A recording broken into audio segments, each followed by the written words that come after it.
और हनुमान जयंती पर देश के प्रधानमंत्री नरेंद्र मोदी ने देश को 108 फीट ऊंची हनुमान प्रतिमा को सौगात दे दी है। चारधाम परियोजना के तहत हनुमान जी की दूसरी 108 फीट ऊंची प्रतिमा गुजरात के मोरबी में स्थापित की गई।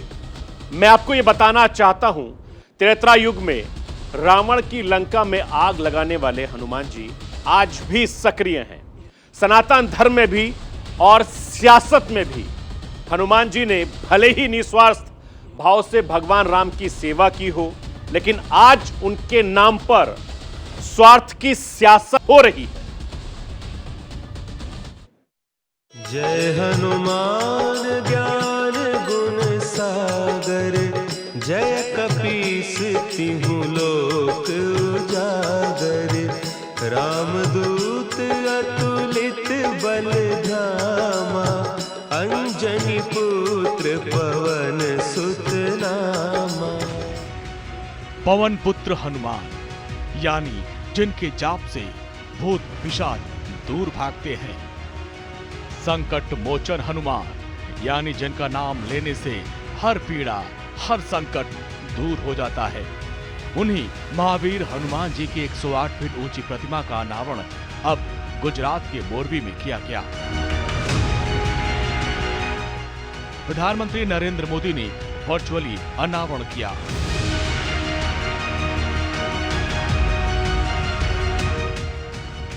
मोरबी के बजरंगबली हनुमान की इस 108 फीट ऊंची प्रतिमा की भव्यता देखते ही बनती है। प्रतिमा की दिव्यता को देखकर हनुमान चालीसा की पंक्तियां याद आती है। लाल देह लालील से अरुधरि लाल लंगूर, वज्र देह दानव दलन, जय जय जय कपिसूर। धार्मिक ग्रंथों में हनुमान जी के जिस साहस और पराक्रम की परिकल्पना की गई है, उसका एहसास कराती ये भव्य और दिव्य प्रतिमा। प्रधानमंत्री नरेंद्र मोदी ने इस प्रतिमा का वर्चुअली उद्घाटन करते हुए सबसे पहले तो देशवासियों को हनुमान जन्मोत्सव की बधाई दी और फिर हनुमान जी को एक ऐसे देवता के रूप में याद किया जिनकी महिमा देश और दुनिया में कल्याण के लिए विख्यात है। आप सभी को, समस्त देशवासियों को बहुत बहुत शुभकामनाएं। इस पावन अवसर पर आज मोरबी में हनुमान जी की इस भव्य मूर्ति का लोकार्पण हुआ है। ये देश और दुनिया भर के हनुमान भक्तों के लिए, राम भक्तों के लिए बहुत सुखदाई है। गुजरात के मोरबी में 108 फीट ऊंची हनुमान जी की प्रतिमा चारधाम परियोजना श्रृंखला के तहत केशवानंद आश्रम में स्थापित की गई, जिसका निर्माण साल 2018 में शुरू किया गया और इसके निर्माण में करीब 10 करोड़ की लागत आई है।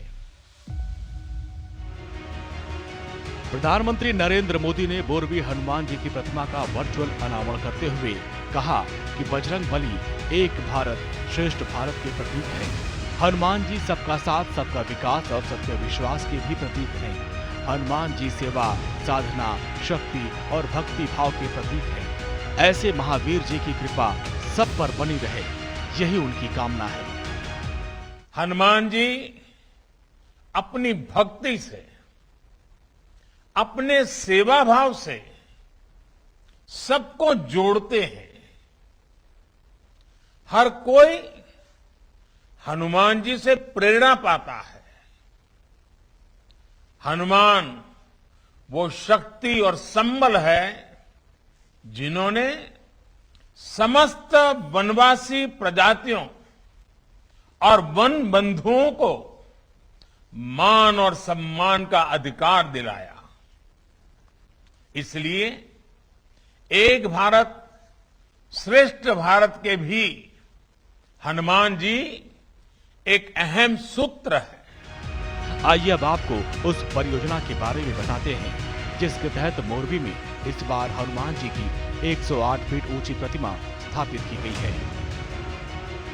इस परियोजना का नाम चार धाम परियोजना है,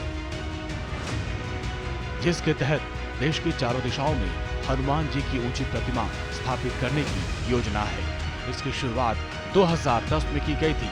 सबसे पहले उत्तर दिशा में शिमला में हनुमान जी की भव्य और दिव्य प्रतिमा स्थापित की गई। अब पश्चिमी दिशा में मोरबी में हनुमान जी की प्रतिमा स्थापित हुई। वहीं दक्षिण दिशा में रामेश्वरम में हनुमान जी की प्रतिमा बनाने का काम शुरू हो चुका है, जबकि देश के पूर्वी भाग में स्थान की तलाश की जा रही है। प्रधानमंत्री नरेंद्र मोदी ने इस कार्य को संस्कृति की रक्षा करने वाला और देश में सद्भाव बढ़ाने वाला बताया है। हमारी संस्कृति की बड़ी भूमिका रही है। भाइयों और बहनों, हमारी आस्था हमारी संस्कृति की धारा सद्भाव की है, समभाव की है, समावेश की है। धार्मिक मान्यताओं के मुताबिक हनुमान जी की कहानी साहस, पराक्रम और सेवा भाव से भरी है। हनुमान जी की जीवन गाथा ऊर्जा, गति और भक्ति भाव से ओतप्रोत है। ऐसी भक्ति भाव जिसमें ना कोई लालच है, ना कोई स्वार्थ। हनुमान रक्षा और कल्याण के प्रतीक है। उन्हें ज्ञान गुण सागर कहा जाता है, जो किसी से भेद नहीं करते। वो भक्तों की रक्षा करते हैं और संकट को दूर करते हैं। संभव है चार धाम परियोजना का मकसद भी यही हो। देश की चारों दिशाओं में जब हनुमान जी की भव्य और दिव्य प्रतिमाएं स्थापित होंगी, देशवासियों को शक्ति और भक्ति की प्रेरणा देती रहेंगी। Bureau report, news India.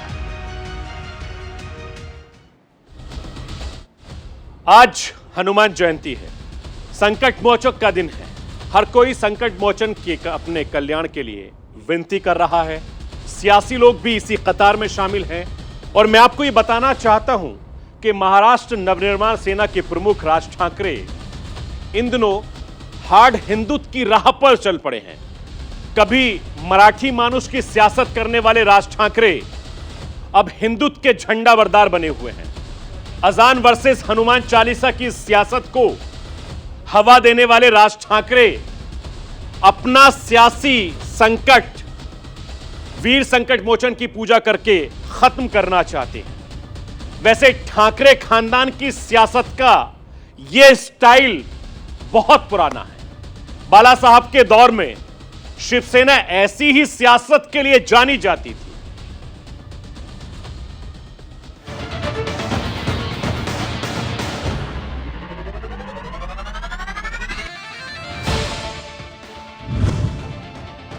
Loudspeaker से अजान पर चेतावनी। राज ठाकरे की हनुमान चालीसा ध्वनि। संकट मोचन का सहारा, राज का वारा न्यारा।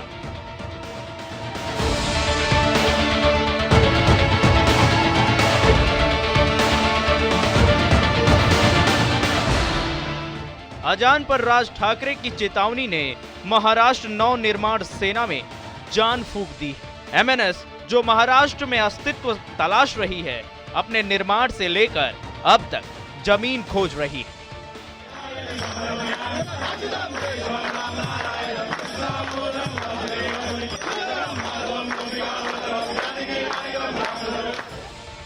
उसे महाराष्ट्र की सियासी पिक्चर में आने के लिए स्क्रीन मिल गई है।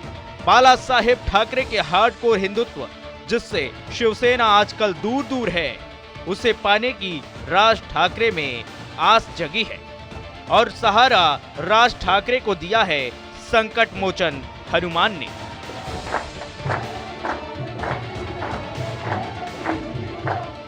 क्योंकि राज ठाकरे ने चेतावनी दी है कि अगर 3 मई तक मस्जिदों से लाउडस्पीकर पर होने वाली अजान नहीं रुकती है, तो वो खुद मस्जिदों पर लगे लाउडस्पीकर हटाएंगे।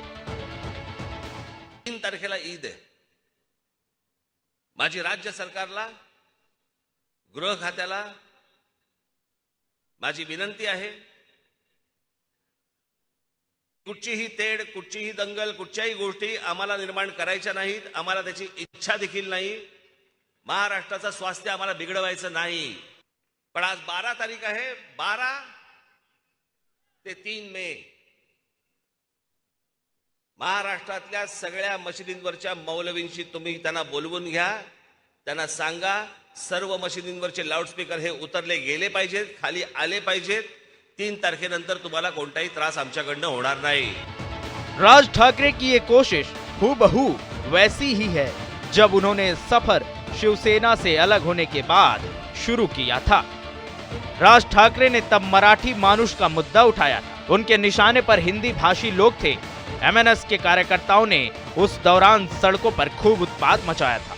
यूपी और बिहार के लोगों को निशाना बनाया था। हालांकि राज ठाकरे को उस दौरान उत्तर भारत में विरोध का भी खूब सामना करना पड़ा था, लेकिन महाराष्ट्र में इसका उन्हें अच्छा खासा फायदा मिला। राज ठाकरे ने सियासत की अपने ओपनिंग मैच में ही झंडे गाड़े, मगर उसके बाद एमएस महाराष्ट्र में सिकुड़ती चली गई। मनसे ने 13 सीटें जीती। मुंबई की 6 सीटों पर कब्जा, 24 सीटों पर दूसरे स्थान पर रही। 4.5% वोट प्रतिशत हासिल की। सूबे की चौथी सबसे बड़ी पार्टी बनी। मन से महज 1 सीट जीत सकी। मुंबई की सभी सीटों को गंवाया। माहिम की सीट भी हारी जो शिवसेना से छीनी थी। 203 सीटों पर उम्मीदवारों की जमानत जब्त हुई। इस चुनाव में भी महज 1 सीट पर जीत। 110 सीटों पर उम्मीदवार खड़े किए थे। इस चुनाव में राज की रैलियों में भीड़ भी नहीं आई।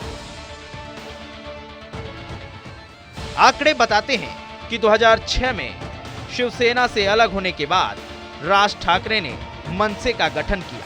शुरुआत में सियासी पिच पर खेले भी अच्छा, लेकिन बाद में धीरे धीरे जमीन खोते चले गए। राज ठाकरे की खिसकती जमीन के पीछे कई तर्क दिए जाते हैं। मराठी मानुष के मुद्दे से दूरी बनाई, सॉफ्ट हिंदुत्व की ओर कदम बढ़ाया, बीजेपी के पीछे चलने की कोशिश। बारे में बीजेपी ने उनको छूट दी है, अभय दिया है। उसके बाद ये भोंगा शुरू हुआ। 1.5 साल तक इस पार्टी का भोंगा बंद था और हिंदुत्व के बारे में हमें कोई सिखाने की जरूरत नहीं है।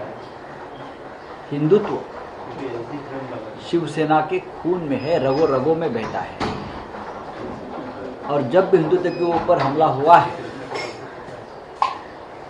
तो बीजेपी और ये बीजेपी के नए भोंगे सामने नहीं थे, हम थे। बाला साहब ठाकरे, उद्धव ठाकरे और पूरी शिवसेना। कहा जाता है कि राज ठाकरे शिवसेना बीजेपी गठबंधन के पीछे तब तक चलते रहे जब तक 2019 में बीजेपी की राज शिवसेना से अलग नहीं हुई। 2019 के बाद से ही राज ठाकरे मौके की तलाश में थे और अब 2024 में महाराष्ट्र में विधानसभा चुनाव होने हैं। महज 2 साल चुनाव के लिए बचे हैं। ऐसे में माना जा रहा है कि एक बार फिर राज ठाकरे हार्डकोर हिंदुत्व का मुद्दा उठाकर लोगों तक पहुंच बनाना चाहते हैं। इसके लिए उन्होंने मौका तलाश लिया है, संकट मोचन का सहारा लिया है। अब देखना होगा कि बजरंगबली राज ठाकरे का कितना भला करते हैं। Bureau report, news India.